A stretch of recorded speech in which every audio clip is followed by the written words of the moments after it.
जय राम जय जय राम। श्री राम जय राम जय जय राम।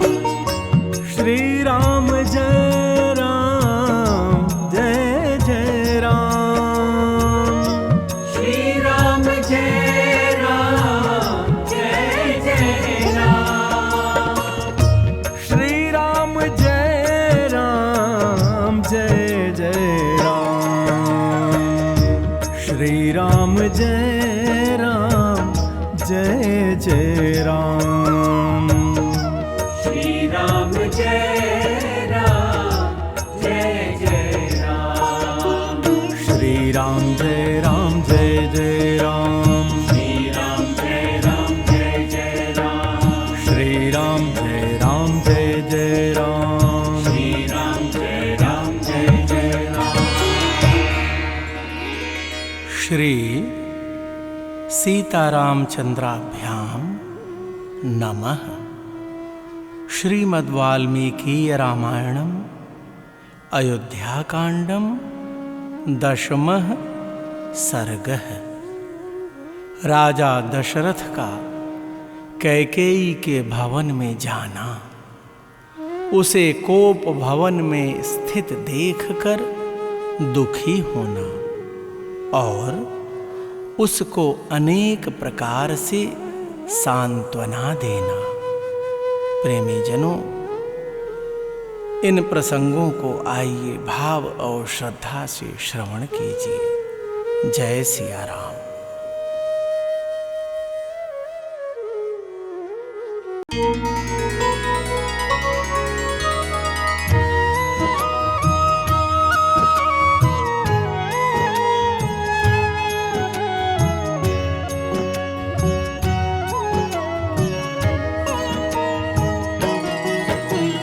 विदर्शिता यदा देवी कुब्जया पापया भृशं, तदा शेते स्म सा भूमौ दिग्धविद्धेव किन्नरी।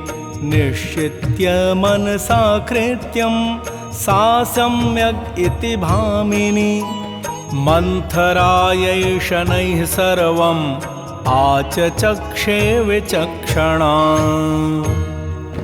भक्तजनों, पापिनी कुब्जा ने जब देवी कैकेयी को बहुत उल्टी बातें समझा दी, तब वह विषाक्त बाण से विद्ध हुई किन्नरी के समान धरती पर लौटने लगी।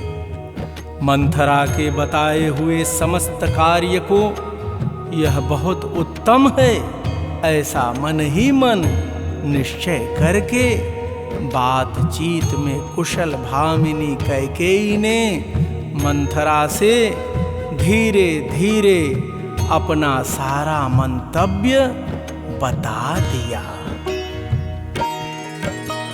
सादीना निश्चयं कृत्वा मंथरा वाक्यमोहिता। नागकन्येव निःश्वस्य दीर्घमुष्णं च भामिनी। मुहूर्तं चिन्तयामास मार्गमात्मसुखावहं। सा सुहृच्चार्थकामा च तं निशम्य विनिश्चयम्। भक्तजनों, मंथरा के वचनों से मोहित एवं दीन हुई भामिनी कैकेयी पूर्वोक्त निश्चय करके नाग कन्या की भांति गरम और लंबी सांस खींचने लगी और 2 घड़ी तक अपने लिए सुखदायक मार्ग का विचार करती रही। और वह मंथरा, जो कैकेयी का हित चाहने वाली सुहृद थी और उसी के मनोरथ को सिद्ध करने की अभिलाषा रखती थी, कैकेयी के उस निश्चय को सुनकर बहुत प्रसन्न हुई। बभूव परम प्रीता सिद्धिं प्राप्येव मंथरा। अथ सारुषिता देवी सम्यक् कृत्वा विनिश्चयं संविवेशाबला भूमौ निवेश्य भ्रिकुटिं मुखे ततश्चित्राणि माल्यानि दिव्यान्याभरणानि च। भक्तजनों, कैकेयी के उस निश्चय को सुनकर मंथरा इतनी प्रसन्न हुई मानो उसे कोई बहुत बड़ी सिद्धि मिल गई हो। तदनंतर रोष में भरी हुई देवी कैकेयी अपने कर्तव्य का भली भांति निश्चय कर मुखमंडल में स्थित भौहों को टेढ़ी करके धरती पर सो गई। और क्या करती, अबला ही तो थी। अपविद्धानि कैकेय्या तानि भूमिं प्रपेदिरे तया तान्यपविद्धानि माल्यान्याभरणानि च अशोभयन्त वसुधां नक्षत्राणि यथा नभः क्रोधागारे च पतिता सा बभौ मलिनांबरा। भक्तजनों, तदनंतर उस केकय राजकुमारी ने अपने विचित्र पुष्पहारों और दिव्य आभूषणों को उतार कर फेंक दिया। वे सारे आभूषण धरती पर यत्र तत्र पड़े थे। जैसे छिटके हुए तारे आकाश की शोभा बढ़ाते हैं, उसी प्रकार फेंके हुए वे पुष्पहार और आभूषण वहां भूमि की शोभा बढ़ा रहे थे। एक वेणीं दृढां बद्ध्वा गतसत्त्वेव किन्नरी आज्ञाप्य तु महाराजो राघवस्याभिषेचनम् उपस्थानमनुज्ञाप्य प्रविवेश निवेशनम् अद्य रामाभिषेको वै प्रसिद्ध इति जज्ञिवान्। प्रेमी जन, मलिन वस्त्र पहनकर और सारे केशों को दृढ़ता पूर्वक एक ही वेणी में बांधकर कोप भवन में पड़ी हुई कैकेयी बलहीन अथवा अचेत हुई किन्नरी के समान जान पड़ती थी। प्रेमी जनों, उधर महाराज दशरथ मंत्री आदि को श्री राम के राज्याभिषेक की तैयारी के लिए आज्ञा दे सबको यथा समय उपस्थित होने के लिए कहकर रनिवास में गए। प्रियार्हां प्रियमाख्यातुं विवेशान्तः पुरं वशी सकैकेय्या गृहं श्रेष्ठं प्रविवेश महायशाः पाण्डुराभ्रमिवाकाशं राहुयुक्तं निशाकरः शुकबहिर्समायुक्तं क्रौञ्चहंसरुतायुतम्। भक्तजनों, उन्होंने सोचा आज ही श्री राम के अभिषेक की बात प्रसिद्ध की गई है, इसलिए यह समाचार अभी किसी रानी को नहीं मालूम हुआ होगा। ऐसा विचार कर जितेंद्रिय राजा दशरथ ने अपनी प्यारी रानी को यह प्रिय संवाद सुनाने के लिए अंतःपुर में प्रवेश किया। उन महायशस्वी नरेश ने पहले कैकेयी के श्रेष्ठ भवन में प्रवेश किया। मानो श्वेत बादलों से युक्त राहु युक्त आकाश में चंद्रमा ने पदार्पण किया हो। वादित्ररव संघुष्टं कुब्जावामनिकायुतं लतागृहैश्चित्रगृहैश्चम्पकाशोकशोभितैः दान्तराजतसौवर्ण वेदिकाभिः समायुतं नित्य नित्यपुष्पफलैर्वृक्षैर्वापीभिरुपशोभितम्।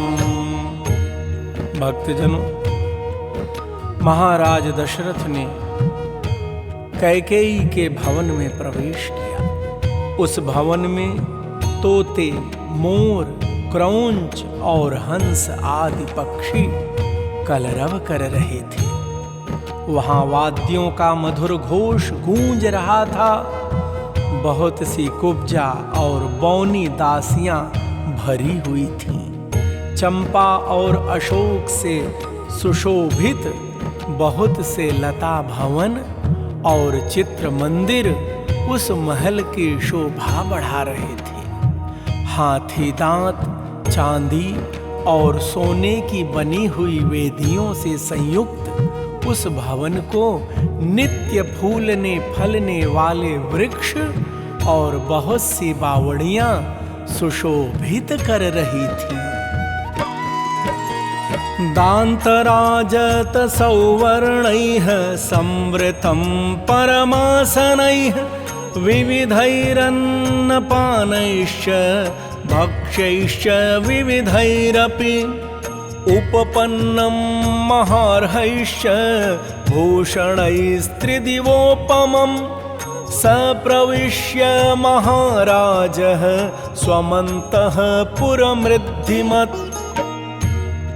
प्रेमी जनों, उस भवन में हाथी दांत, चांदी और सोने के बने हुए उत्तम सिंहासन रखे गए थे। नाना प्रकार के अन्न पान और भांति भांति के भक्ष्य भोज्य पदार्थों से वह भवन भरा पूरा था। बहुमूल्य आभूषणों से संपन्न कैकेयी का वह भवन स्वर्ग के समान शोभा पा रहा था। अपने उस समृद्धशाली अंतःपुर में प्रवेश करके महाराज राजा दशरथ ने वहां की उत्तम शैया पर रानी कैकेयी को नहीं देखा। न ददर्श स्त्रियं राजा कैकेयीं शयनोत्तमे स कामबल संयुक्तो रत्यर्थी मनुजाधिपः अपश्यन् दयितां भार्यां पप्रच्छ विषसाद च न हि तस्य पुरा देवी तां वेलामत्यवर्तत। प्रेमी जनों, महाराज दशरथ ने वहां की उत्तम शैया पर रानी कैकेयी को नहीं देखा। काम बल से संयुक्त वे नरेश रानी की प्रसन्नता बढ़ाने की अभिलाषा से भीतर गए थे। वहां अपनी प्यारी पत्नी को न देखकर उनके मन में बड़ा विषाद हुआ और वे उनके विषय में पूछताछ करने लगे।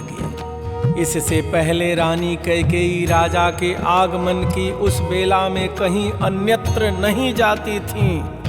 राजा ने कभी सोने भवन में प्रवेश नहीं किया था, इसीलिए वे घर में आकर कैकेयी के बारे में पूछने लगे। न च राजा गृहं शून्यं प्रविवेश कदाचन ततो गृहगतो राजा कैकेयीं पर्यपृच्छत यथा पुरमविज्ञाय स्वार्थलिप्सुमपण्डितां प्रतिहारी त्वथोवाच संत्रस्ता तु कृतांजलिः। भक्तजनों, महाराज कैकेयी के बारे में पूछने लगे। उन्हें यह मालूम नहीं था कि वह मूर्खा कोई स्वार्थ सिद्ध करना चाहती है। अतः उन्होंने पहले की ही भांति प्रतिहारी से उसके विषय में पूछा। प्रतिहारी बहुत डरी हुई थी। उसने हाथ जोड़कर कहा, देव देवी कैकेयी अत्यंत कुपित हो कोप भवन की ओर दौड़ी गई हैं। देवदेवी भृशं क्रुद्धा क्रोधागारमभिद्रुता प्रतिहार्या वचः श्रुत्वा राजा परम दुर्मनाः विषसाद पुनर्भूयो लुलितव्याकुलेन्द्रियः तत्र तां पतितां भूमौ शयानाम तथोचिताम्। भक्तजनों, प्रतिहारी ने हाथ जोड़कर कहा, हे देव, देवी कैकेयी अत्यंत कुपित हो कोप भवन की ओर दौड़ी गई है।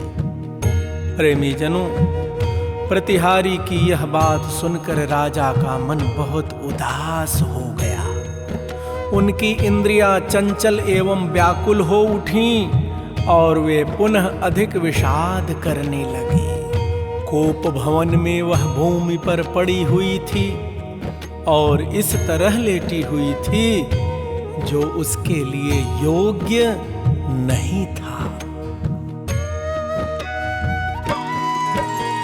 प्रतप्त इव दुःखेन सोपश्य जगति पतिः सवृद्धस्तरुणीं भार्यां प्राणेभ्योऽपि गरीयसीम् अपापः पाप संकल्पां ददर्श धरणीतले लताम् इव विनिष्कृतां पतितां देवताम् इव। भक्तजनों, राजा ने दुख के कारण संतप्त से होकर उसे इस अवस्था में देखा। प्रेमी जनों, राजा बूढ़े थे और उनकी वह पत्नी तरुणी थी, अतः वे उसे अपने प्राणों से भी बढ़कर मानते थे।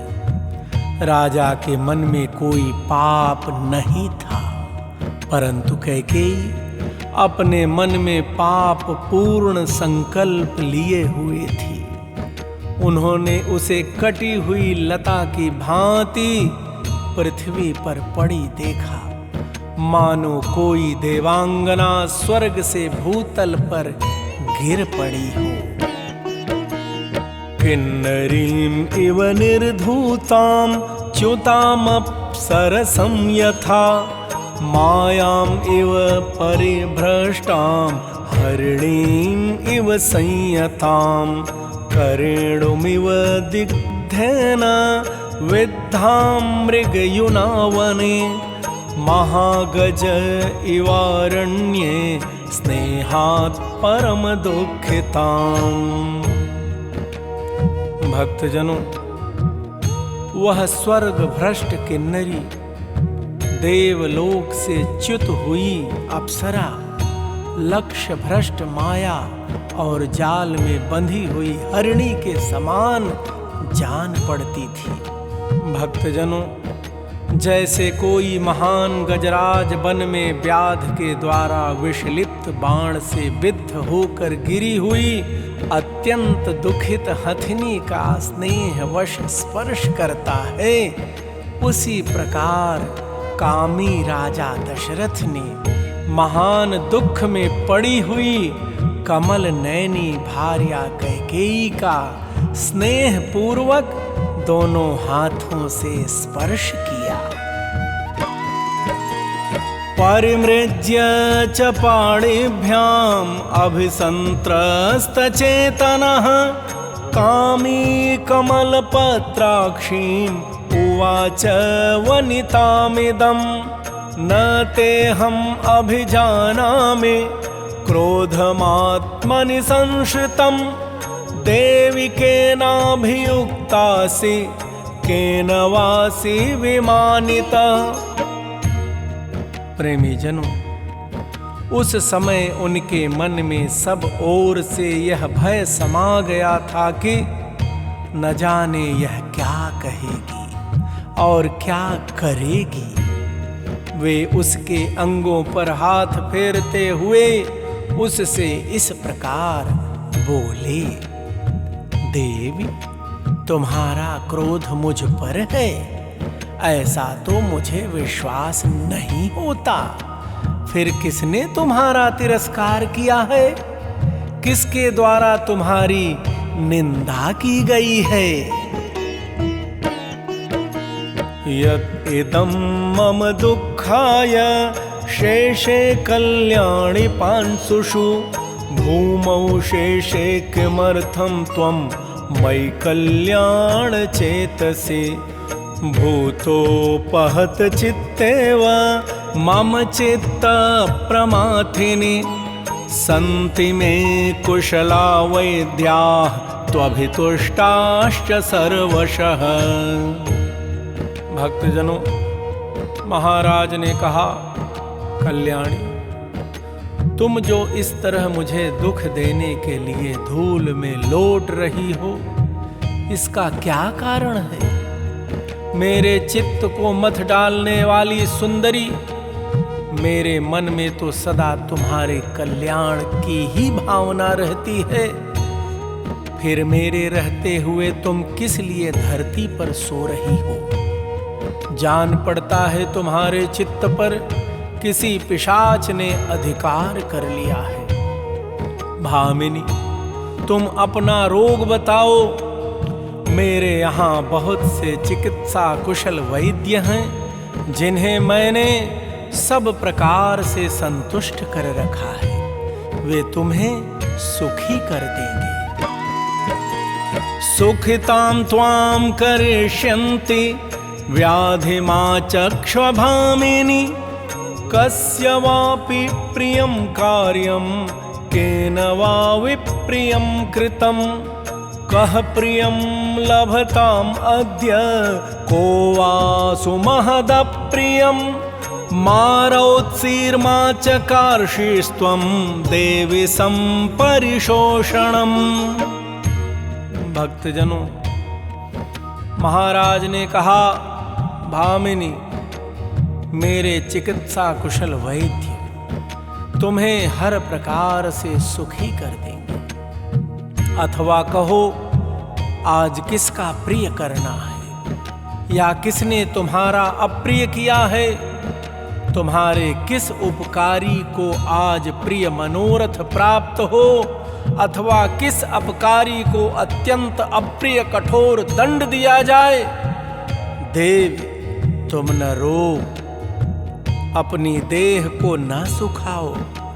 आज तुम्हारी इच्छा के अनुसार किस अबध्य का वध किया जाए, मुझे बताओ। अवध्यो वध्यतां को वा वध्यः को वा विमुच्यतां दरिद्रः को भवेदाढ्यो द्रव्यवान् वाप्य किंचनः अहं च हि मदीयाश्च सर्वे तव वशानुगाः न ते कञ्चिदभिप्रायं व्याहन्तुमहमुत्सहे। भक्तजनों, महाराज कहते हैं, देवी, आज किस अबध्य का वध किया जाए अथवा किस प्राणदंड पाने योग्य अपराधी को भी मुक्त कर दिया जाए? किस दरिद्र को धनवान और किस धनवान को कंगाल बना दिया जाए? मैं और मेरे सभी सेवक तुम्हारी आज्ञा के अधीन हैं। तुम्हारे किसी भी मनोरथ को मैं भंग नहीं कर सकता। आत्मनो जीवितेनापि ब्रूहि यन्मनसि स्थितं बलमात्मनि जानन्ति न मां शङ्कितुमर्हसि करिष्यामि तव प्रीतिं सुकृतेनापि ते शपे यावदावर्तते चक्रं तावती मे वसुंधरा। भक्तजनों, महाराज कहते हैं, तुम्हारे किसी भी मनोरथ को मैं भंग नहीं कर सकता, उसे पूरा करके ही रहूंगा, चाहे उसके लिए मुझे अपने प्राण ही क्यों न देने पड़े। अतः तुम्हारे मन में जो कुछ हो उसे स्पष्ट कहो। प्रेमी जनों, महाराज कहते हैं, अपने बल को जानते हुए भी तुम्हें मुझ पर संदेह नहीं करना चाहिए। मैं अपने सत्कर्मों की शपथ खाकर कहता हूं, जिससे तुम्हें प्रसन्नता हो वही करूंगा। महारानी, जहां तक सूर्य का चक्र घूमता है वहां तक की सारी पृथ्वी मेरे अधिकार में है। द्राविडाः सिंधु सौवीराः सौराष्ट्रा दक्षिणा पथा वंगांग मगधा मत्स्या समृद्धाः काशिकोसलाः तत्र जातं बहुद्रव्यं धनधान्यमजाविकं ततो वृणीष्व कैकेयी यद्यत् त्वं मनसेच्छसि। भक्तजनों, महाराज दशरथ कहते हैं, जहां तक सूर्य का चक्र घूमता है वहां तक की सारी पृथ्वी मेरे अधिकार में है। द्रविड़, सिंधु, सौवीर, सौराष्ट्र, दक्षिण भारत के सारे प्रदेश तथा अंग, वंग, मगध, मत्स्य, काशी और कोसल, इन सभी समृद्धशाली देशों पर मेरा आधिपत्य है।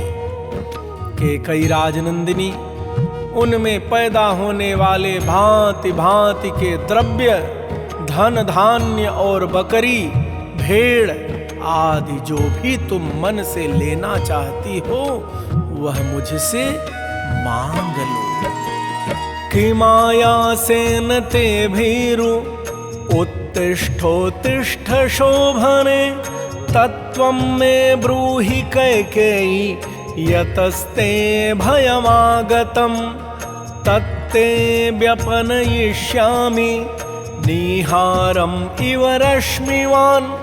तथोक्ता सा समाश्वस्ता वक्तुकामा तदप्रियं परिपीडयितुं भूयो भर्तारम् उपचक्रमे। भक्तजनों, महाराज दशरथ कहते हैं, भीरु, इतना क्लेश उठाने प्रयास करने की क्या आवश्यकता है। शोभने, उठो उठो कैकेयी, ठीक ठीक बताओ, तुम्हें किससे कौन सा भय प्राप्त हुआ है।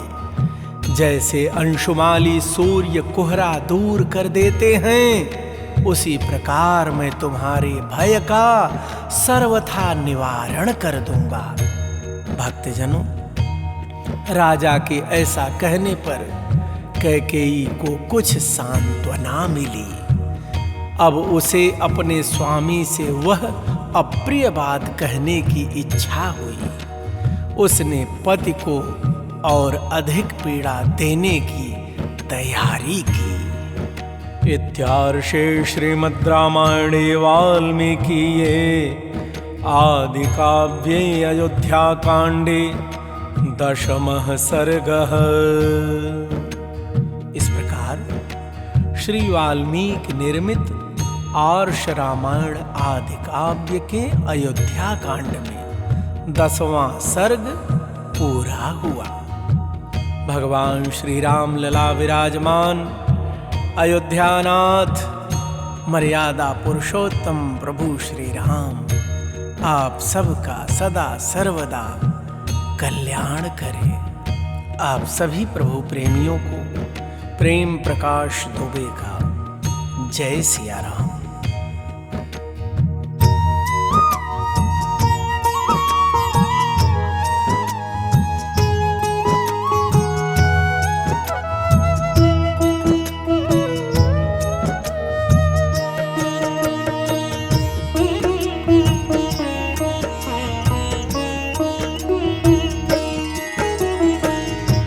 श्री राम जय राम, जय जय राम।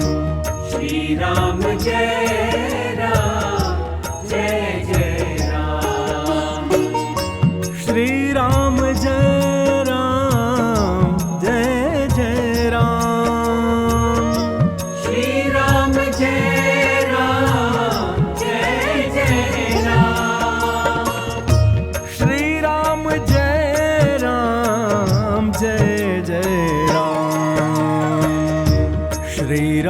जय राम जय जय राम। श्री राम जय